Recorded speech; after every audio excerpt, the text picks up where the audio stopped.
Doutor Scalco, com a palavra. Só vou esperar chegar a câmera em mim aqui. Eu só olho pela TV para ver se a câmera chega aqui. Agora sim. Senhor presidente, caros colegas, tudo aqui é previsão. Era previsão ano passado, é só previsão agora. E nada, já dizia Milton Friedman, nada é tão permanente como um programa temporário de governo. E o programa temporário de governo agora está aqui na Câmara de Vereadores.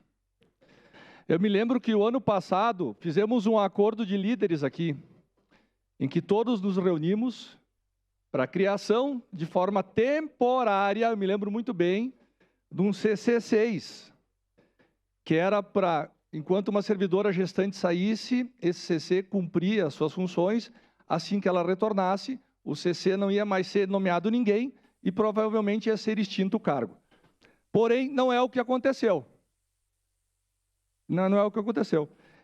Ela voltou e o cargo entrou outra pessoa e está sendo usado aqui na Câmara. Então, não foi o que foi acordado entre os partidos dessa casa. Esse CC está sendo usado aqui.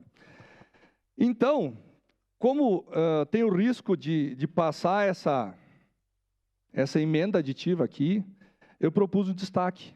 Já que tem um CC6 que foi criado, que era para ser extinto e não foi, está sendo usado, não tem por que criar outro CC6. Vamos usar aquele. Vamos usar aquele CC6 que já estava criado e, quem sabe, não utilizá-lo até a criação da TV Câmara, porque não tem por que a gente gastar dinheiro público botando mais um CC que não é necessário. Então, aqui fica a minha observação. Eu propus um destaque para retirar esse CC6.